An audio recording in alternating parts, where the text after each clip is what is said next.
put a community post on my channel yesterday, and I just did it just to show people how easy bread making can be.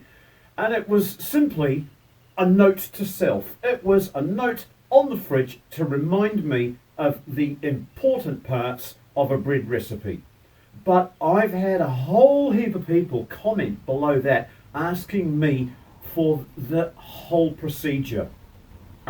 Including Janine from Hamilton, who's a woman that I met a few months back, and she really brought a smile to my day with the things she said about my channel.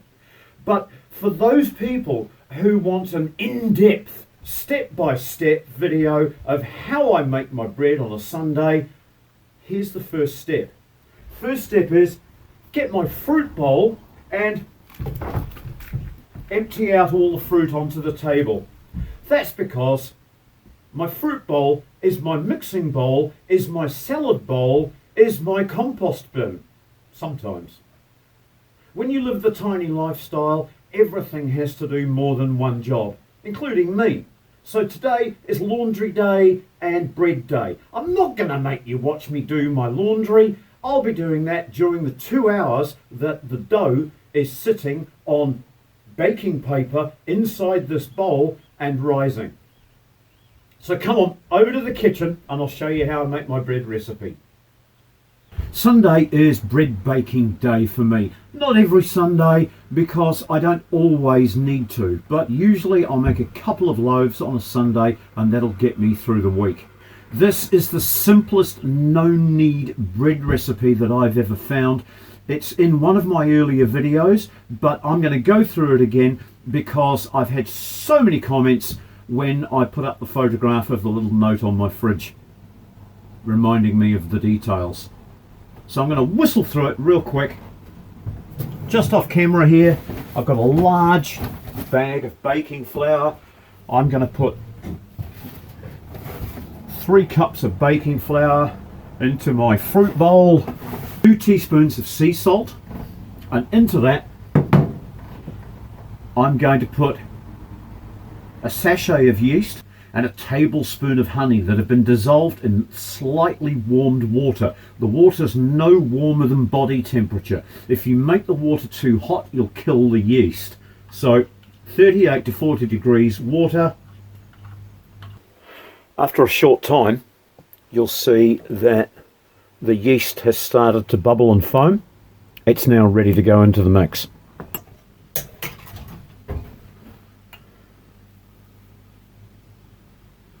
And then we need 1 more cup of slightly warm water.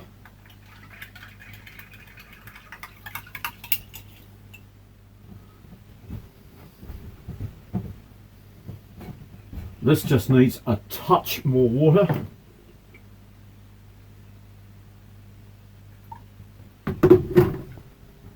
Not even an egg cup full will make all the difference.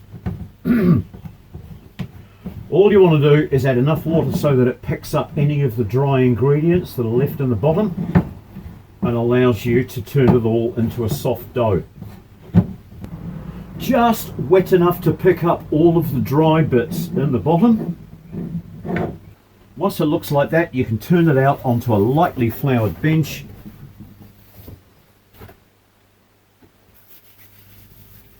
Get some on your hands.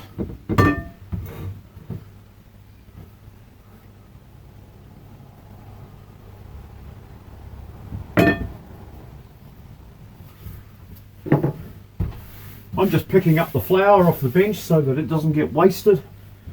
Make it part of the mix. Means less cleaning up too.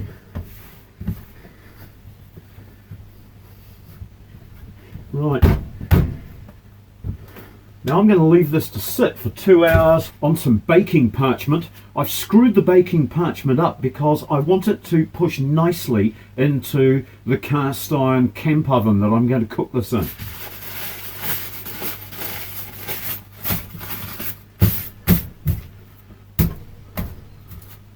So I'll just put that there, cover it lightly for 2 hours, and come back and give it the bake.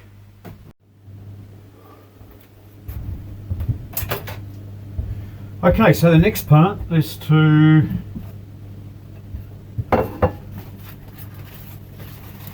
take out the lovely risen loaf and put it into a preheated camp oven, still in the paper. Okay, the camp oven's in the oven, preheating to 200 degrees Celsius, which is about 450 degrees Fahrenheit.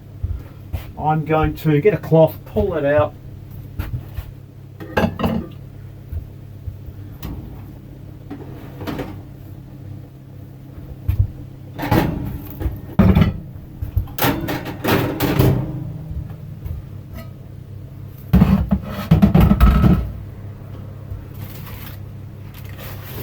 so that's going to go in there.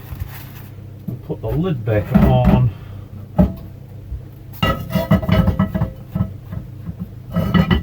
And that can go back in the oven for 30 minutes.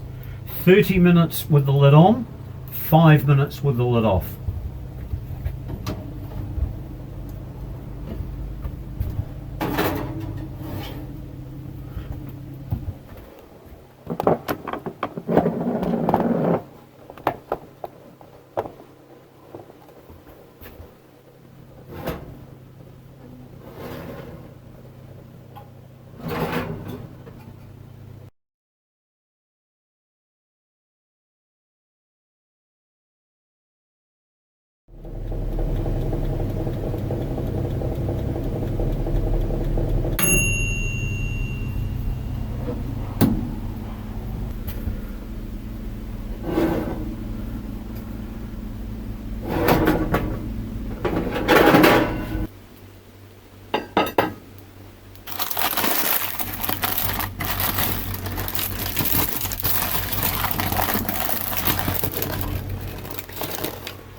Because it's so cheap, and because it's so simple, and because it's so quick, we're going to have 2 loaves.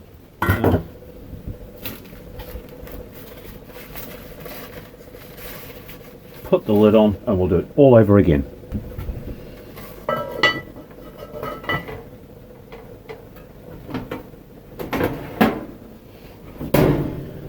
"30 minutes, lid on, 5 minutes, lid off."